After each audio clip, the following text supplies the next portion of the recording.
Namaste, my dear students. In our last video, we started with a very beautiful poem, and the name of the poem is The Lake Isle of Innisfree, which is written by William Butler Yeats. Okay, so the poem is very beautiful. ये बहुत ही सुंदर poem है.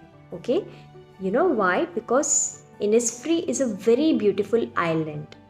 Innisfree नाम का जो island है कि वो आयरलैंड में है. It is in the country of Ireland and Ireland is in Europe.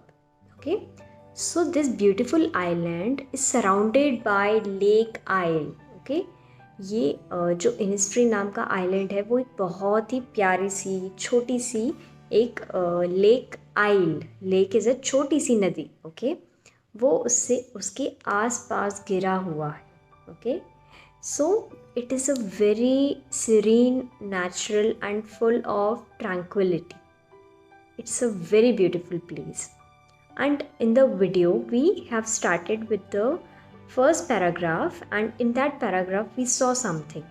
Okay, we saw that how desperate is Mr. William to go back to his Innisfree. Okay, जब mister William Buttler Yeats छोटे थे तो उनका पूरा childhood, that is बचपना, वो इस island पे गुजरा था.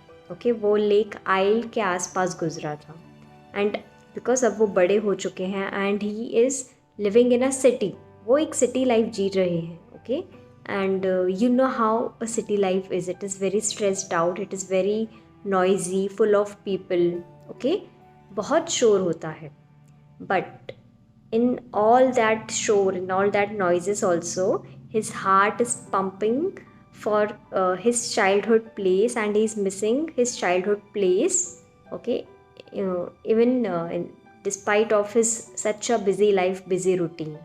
So I will quickly give you a revision of paragraph 1 and then we will start with paragraph number 2. The Lake Isle of Innisfree by William Butler Yeats. I will arise and go now and go to Innisfree. Okay, the word I is the poet speaking to himself. Poet खुद से बात कर रहा है, अपने thoughts से बातें कर रहा है कि अब मैं जाऊंगा अपने चाइल्डहुड फेवरेट प्लेस पे Innisfree, which is an island in Ireland. And a small cabin built there of clay and wattles made. And वहाँ जाके जो सबसे पहला टास्क होगा मेरा वो ये होगा कि मैं अपने लिए एक छोटा सा cabin, that is a small room which looks like अ हट. ओके, एक छोटा सा सिंपल सा रूम बनाऊँगा एंड मैं वहाँ जाके रहूँगा. I will stay there. And वो हाउस, वो जो केबिन है वो किस चीज़ का बना होगा? क्ले का, दैट इज़ मड, मिट्टी का. जो आपने मिट्टी की पॉटरी देखी होगी, how it is sculpted, how it is made. Okay, तो वो उसे क्ले का अपना छोटा सा केबिन बनाना था.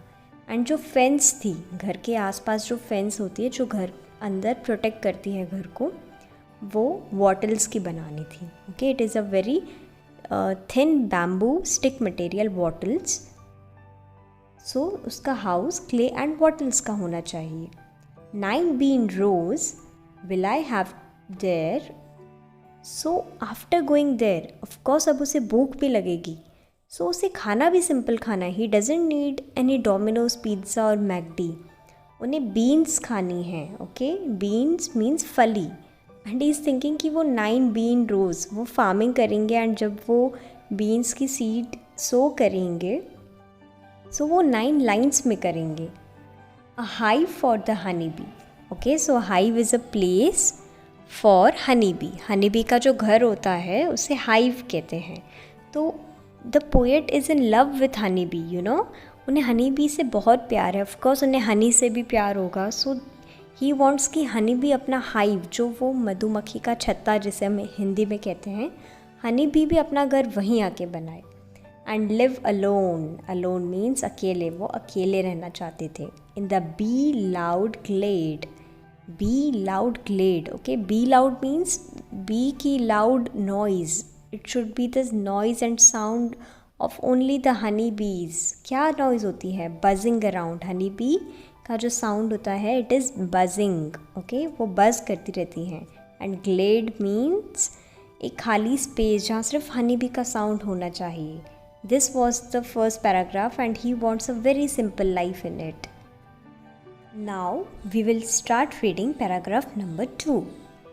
And I shall have some peace there, for peace comes dropping slow.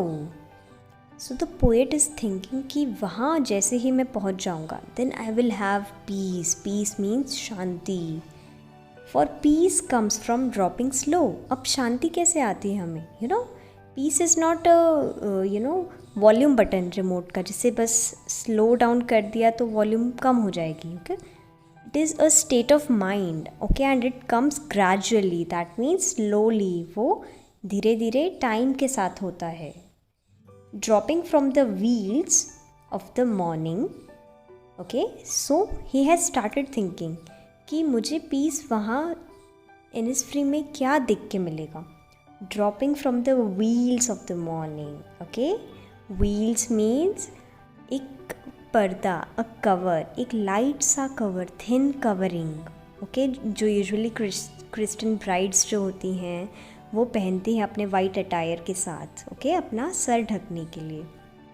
सो वो व्हील्स को मॉर्निंग से कंपेयर कर रहे हैं. यू नो, अर्ली मॉर्निंग में when the sun has not arisen yet and the weather is very cloudy and misty. Okay, you can see the dew drops. आप वो जिसे कोहरा या फॉग कहते हैं, जब वेदर वैसा होता है एकदम अर्ली मॉर्निंग में. ओके, एंड फिर धीरे धीरे वो कोहरा कम होता जाता है. उसी तरह द पोएट इज़ थिंकिंग कि मेरी लाइफ में जो पीस है, ओके, वो जो फॉग होगा वो जैसे ही कम होगा, ओके, वैसे उस तरह आएगा. And actually he is finding it very interesting. जो फॉगी मॉर्निंग्स होती हैं, मिस्टी मॉर्निंग्स, ओके, ग्रास के ऊपर छोटे छोटे वाइट ड्रॉपलेट्स होते हैं, water droplets. So this is what will give the poet his peace, his peaceful state of mind. वो एकदम अर्ली मॉर्निंग का scene. Okay, and the second thing is to where the cricket sings. Okay, so cricket is an insect. Cricket एक insect का नाम है. Okay, and वो सिंग करता है. यूजुअली वो जो साउंड होता है क्रिकेट का, वो अपने विंग्स को रब करता है एक दूसरे की तरफ एंड एक साउंड होती है. तो पोएट को उस इंसेक्ट की, क्रिकेट की वो साउंड बहुत मैस्मराइजिंग लगती है, बहुत अच्छी लगती है सुनने में. So this is the second thing जो पोएट की ईयर्स को पीस देगा, उनकी कानों को पीस मिलेगी ये सुन के. There midnight's all a glimmer. Okay, midnight means आधी रात. Okay, so midnight is basically night time, रात का वक्त होता है. Okay, and you know how the night is shiny, all the little stars, the light of the moon. Okay, everything is will give piece to his eyes. Okay, ये सब जो नज़ारे हैं, ये सब जो सीन्स हैं, ये night scenes, okay, very shiny night, it will give some peace to the poet. So is thinking कि वहाँ की रातें कितनी अच्छी होंगी.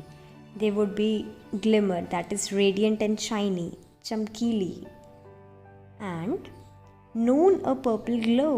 You must have seen sometimes afternoon में when the sun is glowing. Okay, sun बहुत glow करता है. Okay, it is very bright in color. Okay, so we can see a purple glow around the sun. sun के आसपास एक aura होती है, okay, which is purple in color. So the poet is thinking कि दिन रात सुबह शाम, okay, every time he will find peace. Okay, वो नेचर में पीस ढूंढना चाहते हैं. And also as we have seen कि वो क्रिकेट की साउंड से भी, जो क्रिकेट्स अपना गाना गाते हैं, ओके, उनकी जो साउंड होती है उससे भी उन्हें पीस मिलता है. Now the last line, and evening full of linnets wings. Okay, and उनकी इवनिंग कैसी होनी चाहिए वो भी डिस्क्राइब कर चुके हैं. एंड ही वॉन्ट्स कि उनकी जो शाम होती है, it should be full of linnets wings. Linnet is a bird, is a small bird. Okay, and वो चाहते हैं कि जब वो शाम को आसमान में देखें तो वो लिनेट के wings, that means linnets should fly everywhere. वो जो बर्ड है linnet should fly over here and there. And you must have seen how they fly in a group. वो एक बहुत प्यारा नज़ारा होता है. It's a very beautiful scene कि सारी बर्ड्स एक ही डायरेक्शन में they are following each other with a lot of discipline and it's the beauty of nature. Okay, so Lynette is a bird who got its name from the fabric linen. Okay, linen नाम का एक soft fabric होता है and Lynette bird उस fabric की जो seeds होते हैं उसे फ्लैक्स सीड कहते हैं. Okay, the fabric is made from a seed जिसे फ्लैक्स सीड कहते हैं and linnets love to eat flax seed. Linnet bird को वो फ्लैक्स सीड खाना बहुत अच्छा लगता है and that's why it got its name linnet. So my dear students, this is paragraph number 3, the last paragraph of this poem. I will arise and go now. Arise means to stand up. अब मैं खड़ा हो जाऊँगा and I'm promising myself again. जैसे उन्होंने अपने आप को फर्स्ट लाइन में प्रॉमिस किया उसी तरह पोएट फिर से मिस्टर विलियम खुद को प्रॉमिस कर रहे हैं that I will arise and go now. अब मैं खड़ा होकर पक्का जाऊँगा in is free. For always night and day, क्योंकि पूरे दिन और रात यहाँ I hear lake water lapping with low sounds by the shore. क्योंकि उन्हें दिन रात एक ही आवाज़ सुनाई देती थी.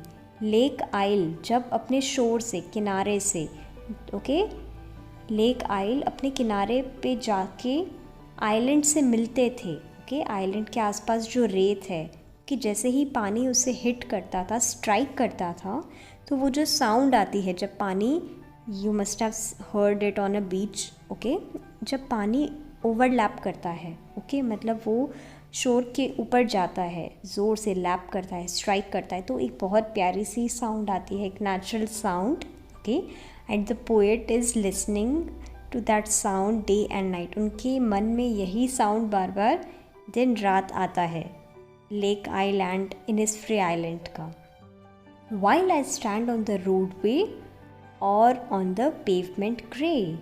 While I stand on the roadway, चाहे मैं रोडवे, दैट मीन्स रोड पे अगर नॉर्मली हम जब चलते हैं, so mister William Butler reads normally भी जब स्ट्रीट्स पर चलते थे, रोड्स पर चलते थे, तो भी ये नॉइज़ आता था, तो भी उन्हें याद आती थी. He used to get that memory of and the sound of that lake island in his free. उन्हें अपना वो प्यारा आइलैंड ही याद आता था, उसी पानी की, उसी लेक आइल की आवाज़ आती रहती थी. और on the pavements grey. Okay, pavements means footpath. Okay, और साइड वॉक्स. ओके, जहाँ पेडेस्ट्रियंस वॉक करते हैं. पेडेस्ट्रियंस मीन्स जो लोग पैदल चलते हैं. ओके, वो रोड के जो साइड पे वॉक करते हैं, तो उसी तरह मिस्टर बटलर भी जब पेवमेंट पे वॉक करते थे या फिर वो रोड पे नॉर्मली चलते थे, क्रॉस करते थे, ओके, रोड्स क्रॉस करते थे या खड़े हो जाते थे, in whatever situation he is, okay, is he standing, sitting, day and night, he use to get that sound. उन्हें दिन रात बस वही अपना घर, अपना लेक आइल याद आता था. I hear it in the deep heart's core. So he saying कि चाहे मैं रोडवे पे चलूँ, चाहे मैं फुटपाथ दैट इज़ पेवमेंट पे चलूँ, I still get that sound. I can hear that sound in and it is deep heart's core. Okay, वो साउंड जो है उनकी deep heart's core. Okay, so the word core means the innermost part, सबसे अंदर का part. For example when we eat that chocolate ice cream. Okay, so when we finish that ice cream, जब हम वो आइसक्रीम फिनिश करते हैं तो कोन में नीचे से एक छोटा सा मेल्टेड चॉकलेट होता है, थोड़ा सा. Okay, so we are so excited कि हम जल्दी से ऊपर से आइसक्रीम फिनिश करें. एंड जब वो लास्ट पार्ट आता है आइसक्रीम कोन के अंदर का मेल्टेड पार्ट, ओके, वो कोर पार्ट होता है आइसक्रीम का. सो उसी तरह पोएट के हार्ट का भी एक कोर पार्ट जो है, पूरा heart, that means he is completely so much dedicated to go back to his Innisfree and live a very sound, okay, nature sound, and he wants to live in that peaceful place, क्योंकि उन्हें इस वक्त piece की बहुत ज़रूरत है. So this was the poem, okay, and in this poem we have learned that the poet is only dreaming to live alone. वो अपनी city life से अब बहुत बोर हो चुके हैं and he is not liking the noise around, and इसलिए उन्हें हनी बी का साउंड, क्रिकेट के सॉन्ग्स अच्छे लगते हैं. and day and night he is longing from that place from Innisfree, and वो चाहते हैं कि जल्दी से अब वो ये सिटी छोड़ के वहाँ चले जाएं. Okay, and he is a complete nature lover. We have learn that he is very spiritual and he is a very simple person. उनकी लाइफ में बहुत ही उनके नेचर में बहुत सिंप्लिसिटी है, and he wants to live a life full of simple thoughts and simple living. So उन्हें Domino's का पिज़्ज़ा नहीं खाना है, and he is just waiting to cultivate those bean crops. Okay, उन्हें वो फली वाले बीन्स वाले क्रॉप्स खाने हैं and live a very simple life.